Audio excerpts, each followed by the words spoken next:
수업을 진행하도록 하겠습니다. 오늘 이 시간에 다룰 내용은 Differential Area와 Differential Volume에 대해서 이야기를 할 거예요. 지난 시간에 Differential Length를 다루고 그걸 통해서 우리가 선적분을 어떻게 할 수 있는지 배웠다면은 이번 시간에는 Differential Area와 Volume을 배우고 각각 면적분과 Area Integral과 Volume Integral을 어떻게 할 수 있는지 오늘 이 시간을 통해서 공부를 하도록 하겠습니다.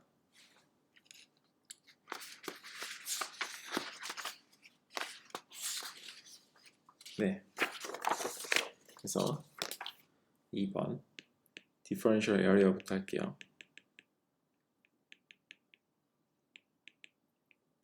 그래서 이번 시간에 우리가 하는 거는 Differential Area를 배우는 거는 기본적으로 면적분을 하려고 하는 건데 그 Electromagnetic스에서 우리가 어떤 surface를 잡고 어떤 이게 surface라고 하죠. 약간 이 surface를 통과하는 어떤 플럭스 양을 구하고 싶을 때가 많아요. 이렇게 플럭스가 막 이렇게 주어졌는데, 예를 들어서 이거가 지금 여러분들 생각은 그냥 물의 플럭스라고 생각하셔도 돼요. 그래서 어떤 그물이 이렇게 놓여 있는데 그물이 물 안에 이렇게 놓여 있는데 이 그물을 통과하는 물의 양, 그 플럭스 양이죠. 그걸 우리가 면적분을 이용해서 구할 수가 있는데, 예를 들어서 여기서는 이 플럭스는 물의 흐름을 나타내는 플럭스 벡터겠죠. 벡터. 각 점에서의 벡터는 이 점을 지나가는 물의 그 플럭스 양을 나타내는 거겠죠. 어쨌든 그렇게 나타날 때 이런 그물을 통과하는 물의 총량은 이 그물을 통과하는 플럭스의 면적분으로 구할 수 있을 거예요. 이거는 이제 전자계약이랑 전혀 상관이 없어 보이지만 전자계약에서도 이런 비슷한 걸 할 때가 많아요. 전자계약에서 예를 들어서 일렉트릭 필드나 매그네틱 필드를 우리가 플럭스로 모델링 할 때가 많아요. 그냥 마치 일렉트릭 필드가 막 이렇게 있는 거를 이게 마치 물이나 어떤 가스의 흐름, 플럭스처럼 모델링 하는 게 유효할 때가 많거든요. 그래서 우리가 이게 이런 플럭스의 총량을 구하는 거가 단순히 기계공학과에서 유체 역학을 할 때 그때만 다루지 않고 우리 전자공학과에서도 전자기학에서도 굉장히 많이 다루는 내용입니다. 그래서 우리가 이 면을 S라고 하죠. 이 면을 S라고 할 때 이 이 면을 통과하는 총 플럭스의 양, 그게 물이든 아니면 전기적 필드이건 전기적 필드 플럭스이건 간에 이 S를 통과하는 그 플럭스 양을 총 구하고 싶어요. 그러자면은 어떻게 하냐? 만일 이 각 점에서 이 S 위에서 S 위의 각 점에서 플럭스의 양이 모두 다 같다면 그냥 이 플럭스 이 크기를 각 점에서 플럭스 크기를 A라고 하고 각 점에서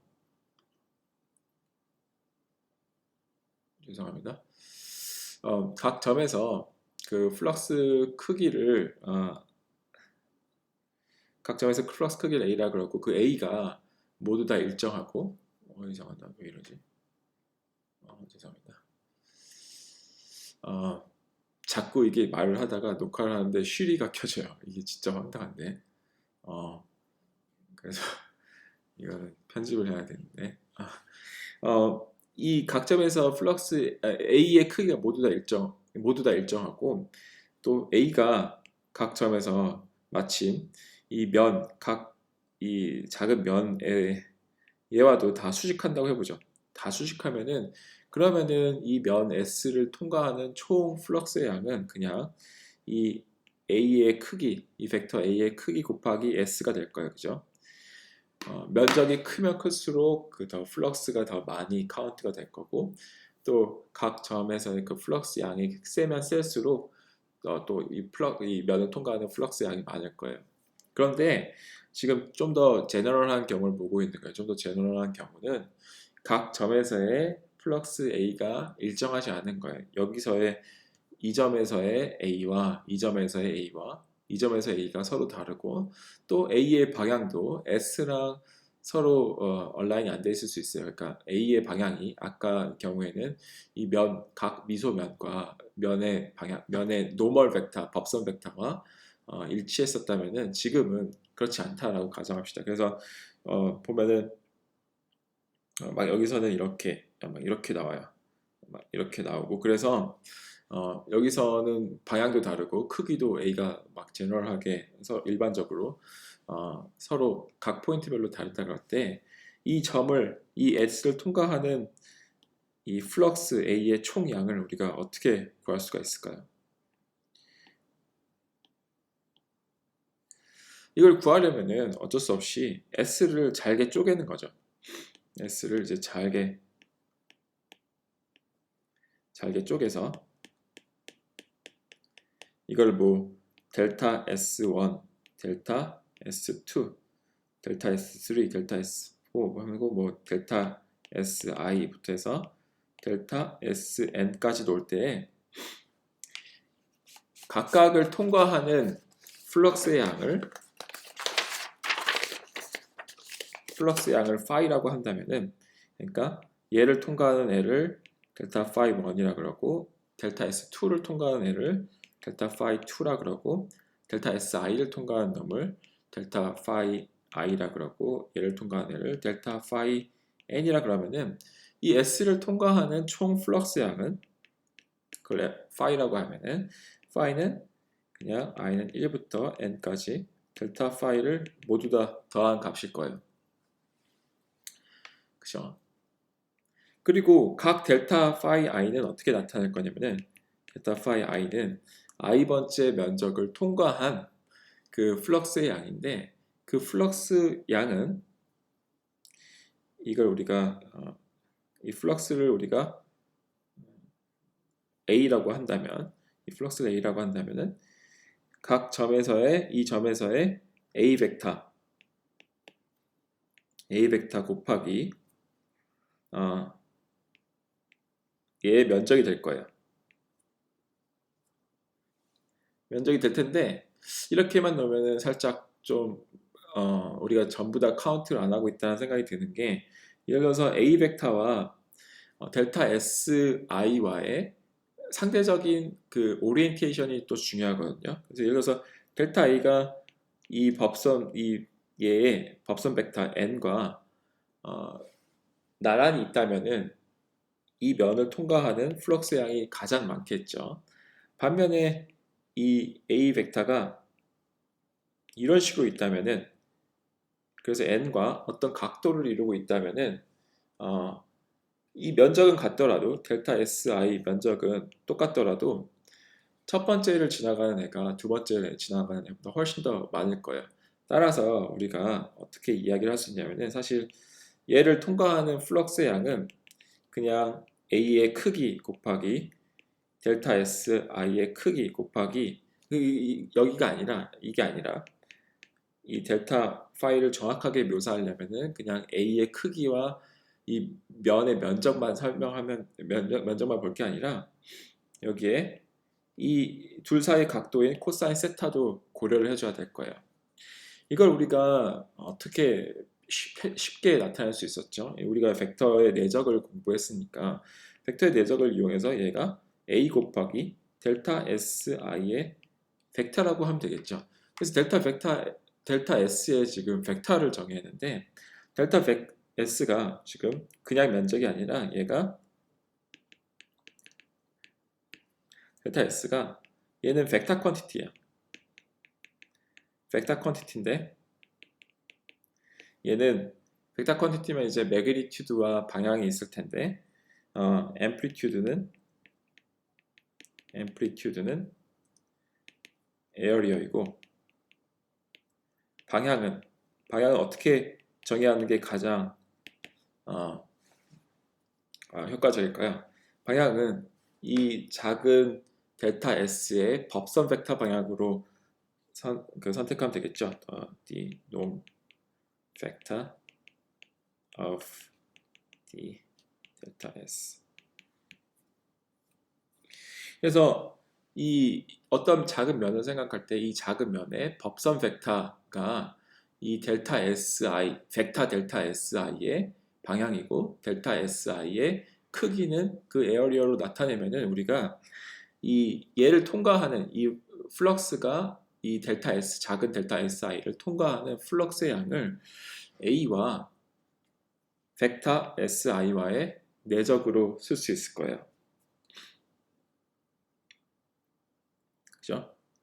따라서 다시 여기 정리하자면은 델타 SI는 델타 파이 I는 그 I번째 면적을 통과하는 플럭스의 양은 단순히 A와 델타 SI와의 내적으로 쓸 수 있습니다. 우리가 이거를 이런 식으로 이제 구하면은 이거를 이제 만일 이걸 그 면적을 작게 나눴는데 작게 나눠도 아직 이게 성기면은 여기에서의 벡터 A 값과 여기에서의 벡터 A 값과 뭐 여기에서의 벡터 A 값이 서로 다를 수 있겠죠. 같은 작은 면적 안에서도 다를 수 있겠죠. 그렇다면은 결과적으로 이 면을 통과한 총 플럭스 양을 구하고 싶은데 그 값과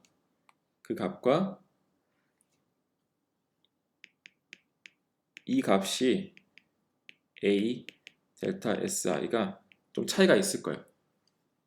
그러니까 이 값과 이 값이 좀 차이가 있을 거예요. 이게 사실 여기서 그래서 approximation이죠. 근데 그렇다면은 얘를 더 잘게 나누면 되잖아요. 더 잘게 나누면은 델타 S가 더 작아지면은 그러면 이제 n이 더 증가할 거고 n이 더 증가하면은 이 값이 여기로 더 수렴하겠죠. 그래서 우리가 그 수렴한다는 걸 수학적으로 어떻게 표시를 할 수 있냐면은 만일 n을 무한대로 가져가면은 굉장히 촘촘하게 델타 S를 나누면은 우리가 얘가 얘로 표현될 거라는 걸 이제 등호를 썼어요. 알 수 있어요. 그걸 델타 SI가 작아지면 작아질수록 이 값으로 수렴할 테니까. 근데 이걸 우리가 수학적으로 또 어떻게 쓰기로 우리가 약속을 하냐면은 얘가 우리 전에 했던 것처럼 서메이션의 리미트를 우리가 적분으로 쓸 수 있어요. 적분. 그리고 델타 SI가 이제 무한히 작아지니까 얘를 이제 ds로 이렇게 표현하겠다는 거예요. 특별히 이 s를 통과하는 이 면적분이 s 위에서 되고 있다라는 얘기입니다. 그래서 이거를 우리가 면적분으로 쓰는 거예요. 이 a가 s를 통과하는 총 플럭스 양, 그걸 우리가 이런 식으로 이 면적분을 이런 식으로 씁니다. 그래서 이게 면적분이에요. 다시 한번 강조하지만 그리고 이제 여기서의 이제 나타나는 ds를 우리가 differential area라고 불러요. differential area. 그냥 면이긴 한데 아주 작은 면을 강조하는 거예요. differential area라는 건. 그리고 이 differential area는 다시 한번 말씀드리지만 이 스케일러 퀀티티가 아니라 벡터 퀀티티예요. 벡터 퀀티티여서 방향과 매그니튜드가 있는데 매그니튜드는 그냥 이 디퍼런셜 에어리어의 아주 작은 에어리어이고 방향은 이 작은 에어리어, 각각의 작은 에어리어의 법선 벡터가 그 방향이 되겠습니다. 자, 그래서 이거를 어떻게 표현할 수 있나 한번 써보죠. 각각의 코오디네이트에서 카티시안 코오디네이트에서 더 시작하면 그래서 우리가 x, y, c가 있어요. 그때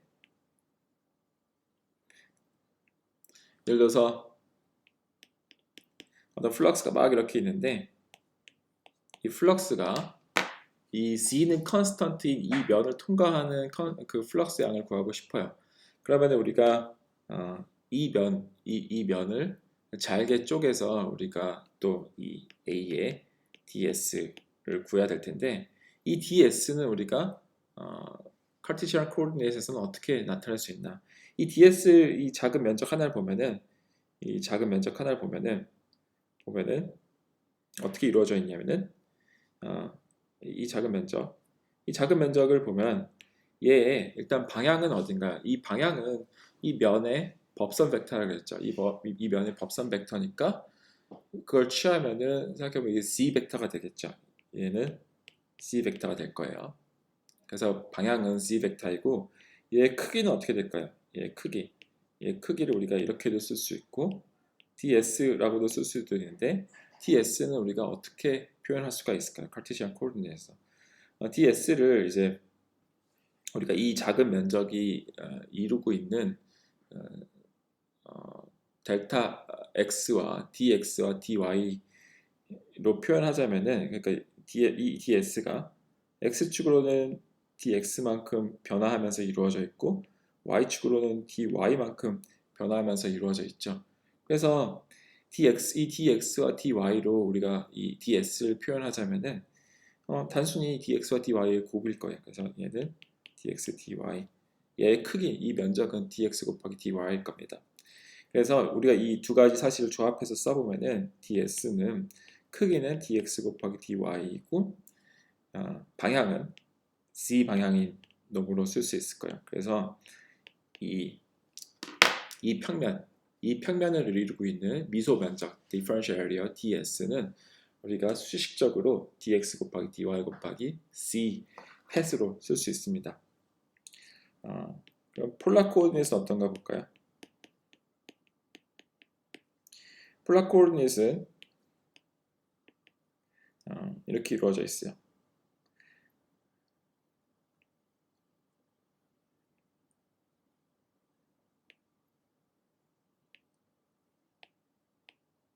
그래서 폴라 코오디네이트에서의 이 면적을 보죠. 이 작은 면적 얘를 이제 우리가 ds라고 한다면은 ds는 로 방향으로 d로만큼 차이를 유발하고 있고 phi 방향으로는 d phi만큼 차이를 유발하고 있어요. 그러면은 ds의 방향은 이 x, y니까 ds의 방향은 일단 c 방향이 될 거고, 그렇죠? 그 이 너비는 어떻게 표현될 수 있나요? 이 너비는 이 길이 곱하기 이 길이죠. 이 길이 곱하기 이 길인데 이 길이는 d 로고 이 길이는 d 파이가 아니라 로 곱하기 d 파이죠. 왜냐면 이 길이가 로니까 이 길이는 단순히 d 파이가 아니라 로 곱하기 d 파이일 거예요. 그래서 얘는 로 곱하기 d 파이 곱하기 d 로로 쓸 수 있습니다. 혹은 로 d로 d 파이로 쓸 수 있어요. 이게 폴라 코오르디네이트에서 이 XY 플레인을 이루는 미소 면적 ds를 우리가 표현한 거예요.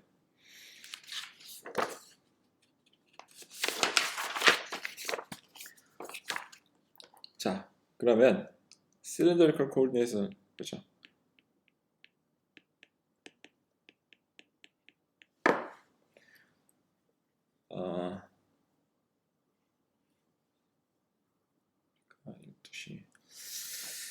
cylindrical coordinate에서 우리가 예를 들어서 이런 실린더를 생각해 볼게요.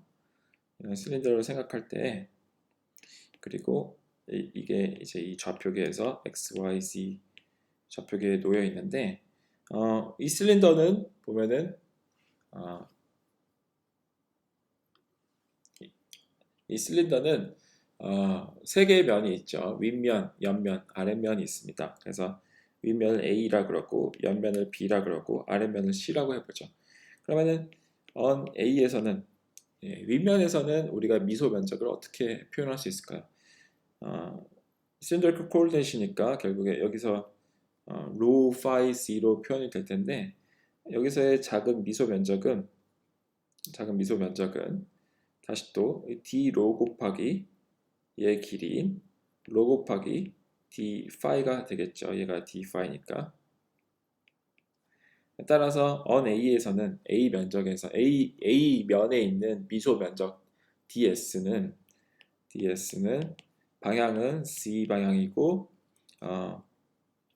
그 크기는 로 곱하기 d 로 곱하기 d phi로 적을 수가 있을 거예요. 반면에 B에서는 B에서는 어떻게 쓸 수 있나요? B에서는 지금 이렇게 보죠. 어떤 미소 면적을 잡으면은 얘는 그러니까 미소 면적을 그러니까 D로 혹은 D5, D0로 표현되도록 우리가 잡아야 되는데 지금 같은 경우에 D로는 없죠. 그죠? 왜냐면은 이 옆면에서 보면은 로 방향으로 변화는 전혀 없잖아요. 그러니까 이 미소 면적은 결국에 D5와 D0만 이루어질 거예요. 그래서 보면은 이게 D5고 이 길이 변화 이거가 DC일 텐데 그래서 on B에서는 S는 얘의 이제 법선 벡터는 일단 어딘가 얘의 이제 나간 이 면의 법선 벡터는 우리가 어떻게 표현할 수 있죠? 옆면에서의 법선 벡터는 항상 로우 방향이죠. 로우 방향이고 면적은 DC 곱하기 로 곱하기 D5죠. 이게 옆면을 이루는 미소 면적의 수식적인 표현이에요. 반면에 C에서는 어떻게 될까요? C에서도 A와 거의 마찬가지겠죠. DS를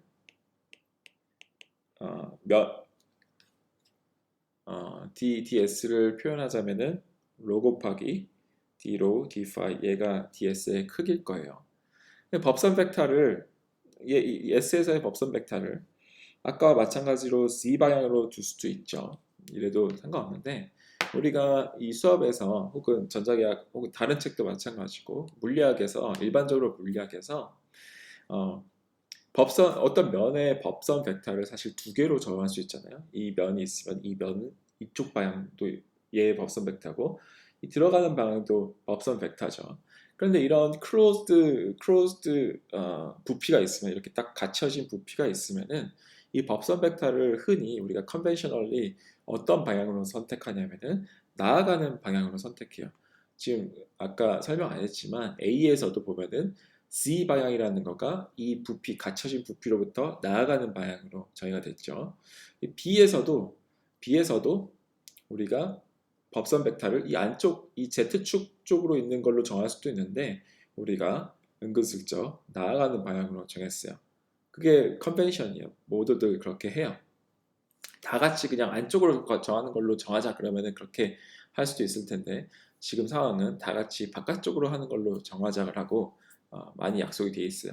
그래서 이거 같은 경우에 여기 같은 경우에도 어, 어, 암묵적으로 우리가 법선 벡터 C에서의 미소 면적의 법선 벡터를 이야기할 때 이 갇혀진 부피로부터 나아가는 방향으로 우리가 정의를 하겠습니다. 그래서 DS는 이 경우에는 마이너스가 될 거예요. 나아가는 방향이 여기서의 법선 벡터가 나아가는 방향으로 되어 있기 때문에 네. 네, 그리고 spherical coordinate를 보도록 하겠습니다. spherical coordinate에서 예를 들어서 한 구를 생각해 보죠. 이 구 원점을 중심으로 하는 한 구를 생각할 때 이 구 표면에서의 DS를 따진다면은 여전히 이 DS는 각 좌표계 dr, d 세타, d 파이의 작은 변화로 이루어진 DS를 지금 생각하고 있는 거예요. 근데 지금 구 표면이니까 R은 고정이죠. 그러니까 dr은 없을 거고 결국에 DS가 d 세타와 d 파이 작은 크기의 세타 방향 변화 그리고 작은 크기의 파이 변화로 이루어진 그 작은 면적을 지금 DS라고 생각하고 이거를 표현하고 싶어요. 그럼 우리가 어떻게 표현할 수 있을 것이냐? 이렇게 표현이 되겠죠. 그래서 이렇게 표현해서 얘가 세타가 될 거고 이 각도 이렇게 말하면 이 각도가 파이가 될 거예요. 그래서 이 DS는 이 면적은 이 길이 곱하기 이 길이일 건데 이 옆에 길이부터 하면 옆에 길이는 R 곱하기 D 세타일 거고 아랫변 길이는 r 곱하기 sin 세타 곱하기 d 파이겠죠. 따라서 이 경우에 작은 미소 면적 ds는 세타 곱하기 d 세타 d 파이가 됩니다. 제가 뭐 하나 빼먹은 거 있죠. 빼먹은 거는 이 ds는 벡터 퀀티티니까 얘 법선 벡터도 생각을 해줘야 돼요. 법선 벡터는 이 경우에는 r 방향이죠. 나아가는 방향. 마찬가지로 r 나아가는 방향이에요. 그래서 이거가 우리 ds의 표현이 되겠습니다. 그래서 이걸 가지고서 우리가 면적분을 어떻게 할 수 있는지 또 살펴보도록 할게요.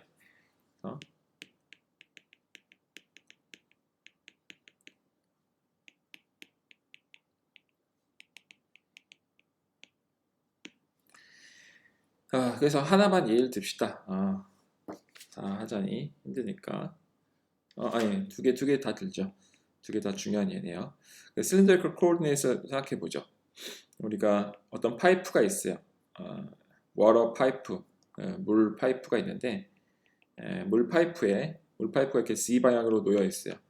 C 방향으로 놓여 있을 때 이 물 파이프 안에 이제 물이 쭉쭉 흘러가죠. 물이 쭉쭉 흘러가는데 이 물이 그냥 전부 다 일정하게 D라는 플럭스로 흐른다 그러면 일정하게 D라는 플럭스로 흐르고 얘 면적을 만일 얘 반지름이 A라고 하면은 이 파이프를 통과하는 그 플럭스의 양이 얼마가 될까요?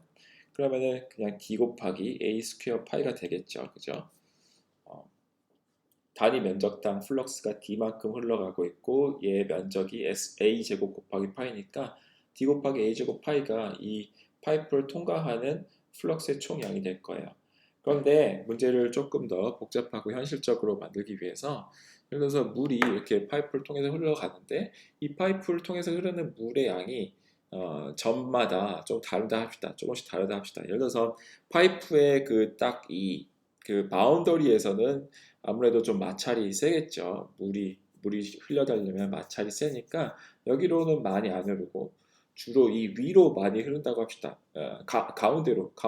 가운데에서 가장 많은 물이 흐른다고 하면은 D를 예를 들어서 그래서 1 플러스 코사인 파이 로 곱하기 A 뭐 이런 식으로 우리가 모델링을 해보죠.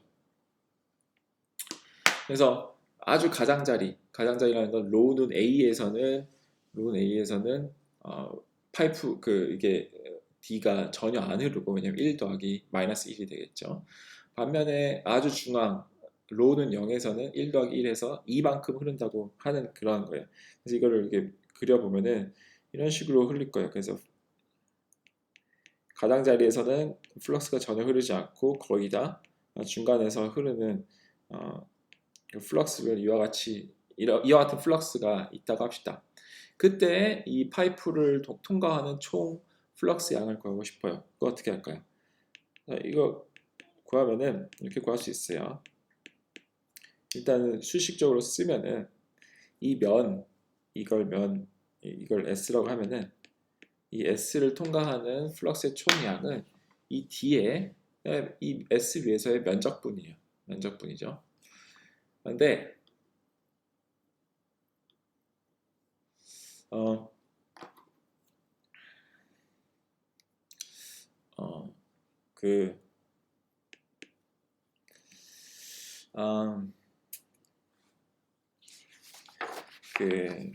D부터 그래서 여기 쓰면은 1 더하기 코사인 파이로 A의 C 얘가 D 플럭스이고 DS는 아까 여기 cylindrical coordinate 여기에서 뭐 A에서의 미소 면적을 생각하면은 S는 로 곱하기 D로 D 파이 C 방향이었죠. 그죠? 이렇게 하면은 우리가 C와 C의 내적이잖아요. Z 햇과 Z 햇의 내적은 1이죠. 그러니까 얘는 그냥 없어질 거예요. 없어지고 뭐만 남을 거냐면은 1 더하기 코사인 파이 로 A 곱하기 로 D로 D 파이가 될 거예요. 이때 이제 적분 범위를 우리가 설정해 줄 수 있는데 적분 범위가 로의 경우에는 0부터 A까지 우리가 적분을 하고 파이의 경우에는 0부터 2파이까지 적분을 하는 거겠죠. 그래서 이걸 쭉 계산해 보면은 여러분들이 한번 해보세요. 해보면은 a제곱 곱하기 파이 빼기 4분의 파이가 나옵니다. 여기는 이제 우리가 잘 아는 스케일러 적분이잖아요. 그러니까 우리가 잘 할 수 있겠죠. 두 번째, 두 번째를 하기 앞서서 잠시만요. 용량이 거의 차간다 그래가지고 제가 쓰레기통을 비우고서 할게요. 네. 두 번째, spherical coordinate에서의 면적분을 한번 해보도록 하겠습니다. 그 예로 예를 들어서 여기에 charge가 하나 있다고 하죠. 이제 이거 전자기학에서의 예인데, 그래서 가운데 원점에 charge Q가 큰 거가 하나 있다고 합시다. 그럼 이 Q는 우리가 아는 쿨롬 법칙에 의해서 사방으로 일렉트릭 필드를 만들어낼 거예요. 그리고 우리가 from 쿨롬스 로에 의해서 이 필드는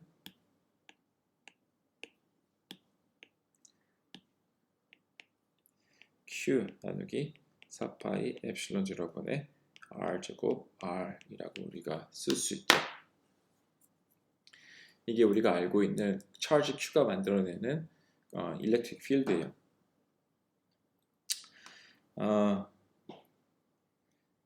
네.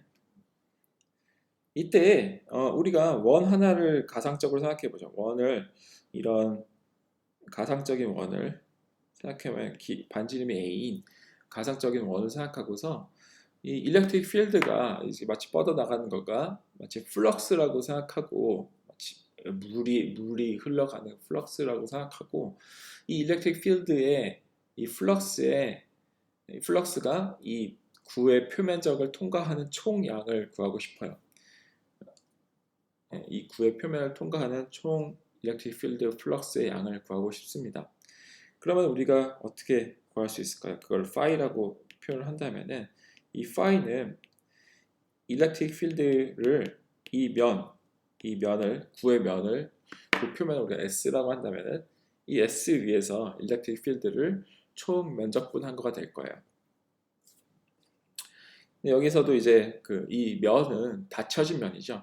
이 면은 어디에 이렇게 이 면이 완전 부피를 완전히 가두고 있잖아요. 닫혀진 면이니까 그거를 강조하기 위해서 이런 동그라미 표시를 했어요. 동그라미 표시를 해도 되고 안 해도 되는데 해도 되게 하면은 그 의미가 더 명확해지는 면이 있어요. 그래서 저는 여기 했습니다. 이걸 하면은 이제 이거 구하는 거는 굉장히 수학적인 그냥 루틴이에요. 여러분들이 이게 익숙해지면은 굉장히 아무렇지 않게 이런 것들을 할 텐데 4파이 엡실론 0분의 R 제곱 그리고 얘는 일렉트릭 필드는 R 방향이죠. 이게 우리의 일렉트릭 필드 방향이고 이 DS는 이 구 표면에서의 DS니까 그 방향은 R 방향이고 그 크기는 R 제곱 곱하기 사인 세타 D 세타 D 파이였죠. 우리가 이거 전에 했죠.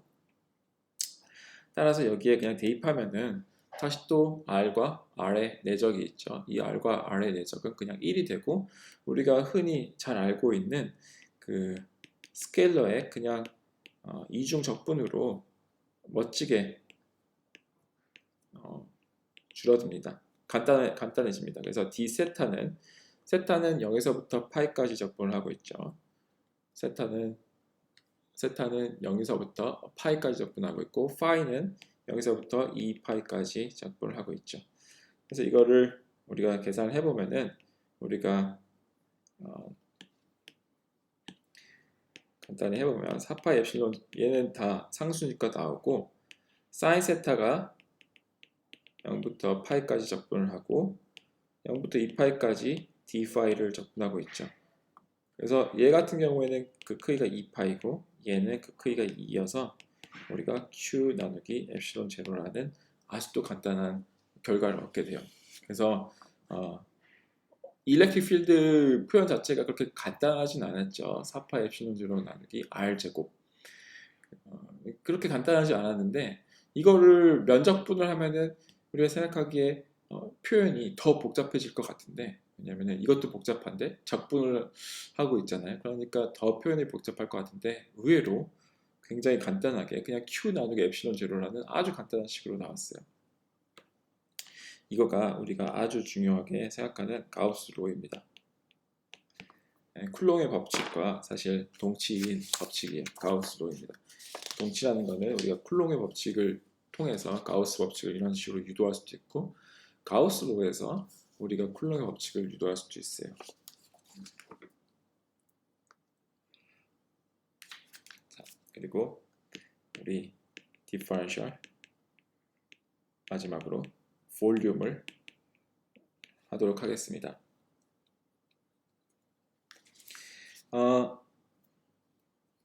우리가 일렉트로매그네틱 필드에서 볼륨 인테그럴을 또 할 때가 있어요. 얘는 디퍼런셜 볼륨은 이제 우리가 볼륨 인테그럴을 하려고 시동을 걸고 있는 건데, 뭐 예를 들어서 우리가 EM에서 볼륨 인테그럴을 쓴 경우는 뭐 어떤 charge distribution 있을 때, 공간상의 charge distribution 있을 때 이 공간상에 있는 총 charge의 양은 얼마냐, 뭐 이런 걸 구할 수도 있고, 아니면은 뭐 전기적 에너지, 자기적 에너지가 막 공간에 분포하고 있는데 이 공간에 있는 총 에너지 양은 얼마인가, 이걸 구할 때도 우리가 볼륨 인테그럴을 쓸 수 있어요. 그래서 우리가 스페리컬 코오디네이트만 이건 다뤄보도록 하죠. 이미 반복적으로 많이 하고 있으니까. 스페리컬 코오디네이트에서 우리가 디퍼런셜 볼륨을 생각하고 싶습니다. 디퍼런셜 볼륨이라는 건 여기서도 마찬가지로 x, y, z가 있을 때 우리가 작은 볼륨을 생각하고 싶은데, 그 작은 볼륨은 우리가 스페리컬 코오디네이트는 r과 세타와 파이로 이루어져 있잖아요. 근데 각 방향으로의 작은 변화 dr, d세타, d파이로 이루어진 그 작은 볼륨을 우리가 디퍼런셜 볼륨이라고 할게요. 그러면은 우리가 이런 식으로 그릴 수가 있어요.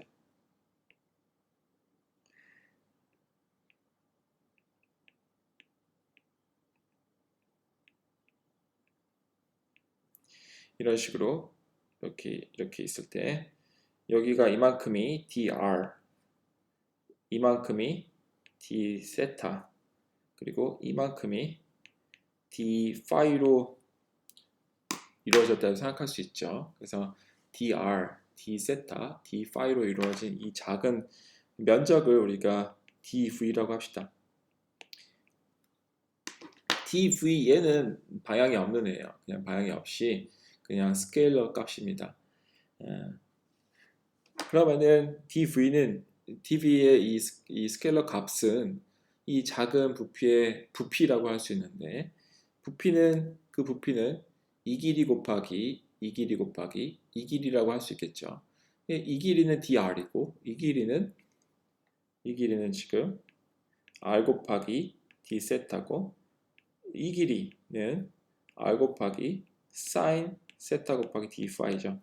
따라서 이 dv, 작은 디퍼런셜 볼륨의 볼륨은 r 제곱 곱하기 sin 세타 곱하기 dr, d 세타, d 파이라고 할 수 있어요.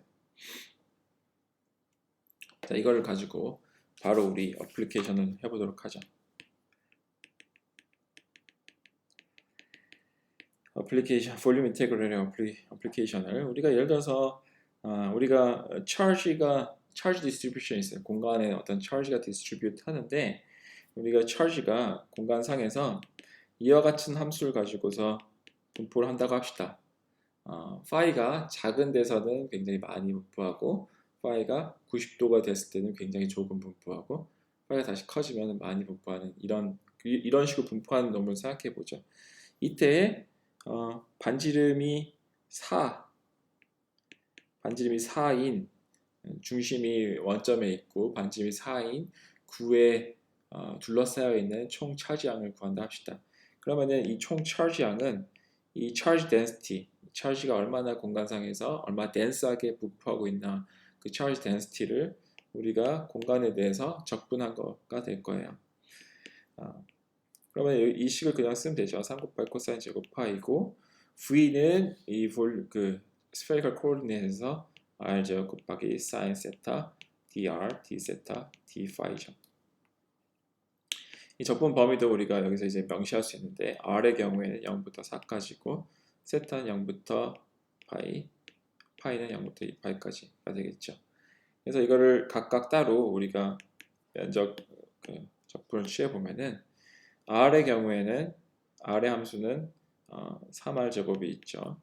3R 제곱이 R의 함수이고 이게 0부터 4까지고 세타의 경우에는 사인 세타 함수가 있죠. 사인 세타. 그리고 파이의 경우에 코사인 제곱 파이가 있죠. 그리고 적분을 해보면은 얘 같은 경우에 64, 얘 같은 경우에 2, 얘 같은 경우에 파이가 나와서 총 128파이만큼의 쿨롱 차지가 있다라고 이야기할 수 있습니다. 네, 여기까지가 differential length, area, volume에 관한 이야기였어요. 네, 감사합니다.